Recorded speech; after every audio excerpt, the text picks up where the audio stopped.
പോരൂർ മണ്ഡലം കോൺഗ്രസ് കമ്മിറ്റിയുടെ നേതൃത്വത്തിൽ ചെറുകോട് ടൗണിൽ തൊഴിലുറപ്പ് സംരക്ഷണ സമരം നടത്തി. INTUC മലപ്പുറം ജില്ലാ പ്രസിഡന്റ് VP ഫിറോസ് ഉദ്ഘാടനം ചെയ്തു. 200-ലധികം തൊഴിലുറപ്പ് തൊഴിലാളികളും മേറ്റുമാരും സമരത്തിൽ പങ്കെടുത്തു. മണ്ഡലം പ്രസിഡന്റ് P ഉണ്ണികൃഷ്ണൻ അധ്യക്ഷത വഹിച്ചു. KPCC member P Vasudevan, DCC secretary NA Mubarak, നിയോജക മണ്ഡലം president Babumani, panchayat president KK Pushpavalli, block member Amritha, INTUC മണ്ഡലം പ്രസിഡന്റ് അബ്ദുസലാം തോപ്പിൽ തുടങ്ങിയവർ പങ്കെടുത്തു. ഈ ചാനൽ ന്യൂസ് മലപ്പുറം. നിങ്ങളുടെ വീട്ടിലേക്ക് ആവശ്യമായ ഒരു പുതിയ വാഷിംഗ് മെഷീൻ അതല്ലെങ്കിൽ ഒരു സോഫ സെറ്റ് വാങ്ങാൻ വേണ്ടി പ്ലാൻ ചെയ്യുകയാണോ? പക്ഷേ വലിയ തുക ഒരുമിച്ച് മുടക്കേണ്ടി വരുമോ എന്ന് പേടിച്ച് നിങ്ങളുടെ ആഗ്രഹം മാറ്റിവെക്കുകയാണെങ്കിൽ ഇനി അത് വേണ്ട.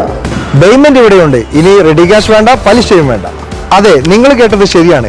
പേയ്മെന്റിൽ നിന്നും ഗൃഹോപകരണങ്ങളും ഫർണിച്ചറുകളും വാങ്ങുമ്പോൾ നിങ്ങൾക്ക് പലിശയുടെ ഭാരം ഒട്ടും തന്നെ ഇല്ല. നിങ്ങളുടെ EMI ബിൽ പലിശരഹിതമാക്കാൻ ഞങ്ങളുണ്ട്. ഇനിയും എന്തിനു കാത്തിരിക്കണം? നിങ്ങളുടെ സ്വപ്ന ഫർണിച്ചറുകളോ പുതിയ ഗൃഹോപകരണങ്ങളോ ഇന്ന് തന്നെ പേയ്മെന്റിലൂടെ സ്വന്തമാക്കൂ. കൂടുതൽ വിവരങ്ങൾ അറിയാനും EMI പ്ലാനുകൾ മനസ്സിലാക്കാനും ഇപ്പോൾ തന്നെ കോൺടാക്ട് ചെയ്യൂ.